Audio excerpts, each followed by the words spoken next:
These are some of the Sudanese refugees who have just arrived at Kiryandongo Refugee Reception Center in Kiryandongo district in western Uganda. They've been allowed into the center following a thorough process of screening and registration. Each of them is given a meal card which is needed when food is being served. Meals are served 3 times in a day: breakfast, lunch and dinner. It's now lunchtime and the refugees have formed a queue, each eagerly waiting to be served.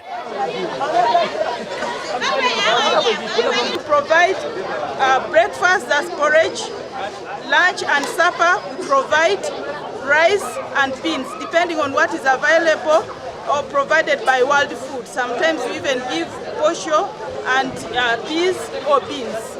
Those without meal cards are not served food. Because by the time we withdraw that card, or they don't have, which means that they are already due for relocation.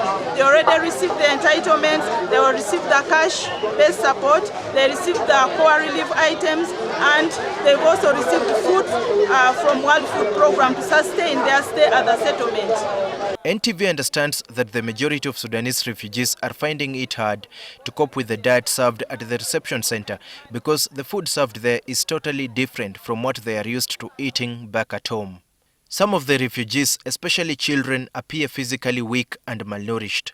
They have to eat what is available in order to survive.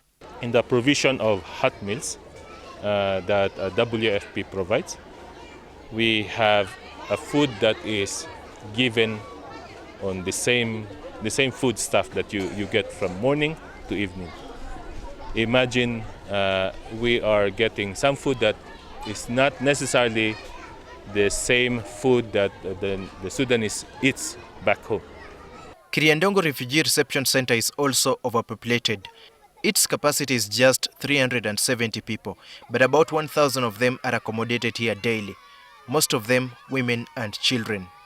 The facility is small. We are yet to expand the facility. There are plans, but we also need resources to support those plans to be realized. The refugees spend 3 to 4 days at the reception center before they are given plots of land at the settlement to build their temporary shelters.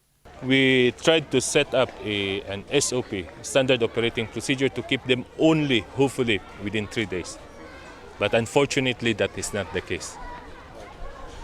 We have refugees who stayed here for even more than 1 week, more than 2 weeks.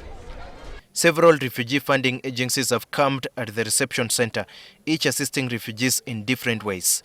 For instance, the Uganda Red Cross Society has set up a mobile clinic to provide medical care to the refugees. Here we see up to 100 patients a day. And so since we came, it's been 2 months, we've seen up to 2,600 patients. And we have provided them with care. We do laboratory, we do first aid, emergency first aid.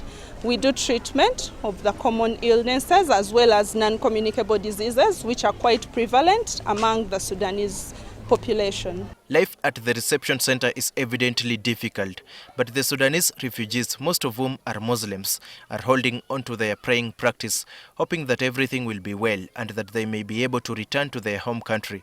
But that will only be possible if the war stops, and nobody knows when that will happen. Daniel Kibet, NTV.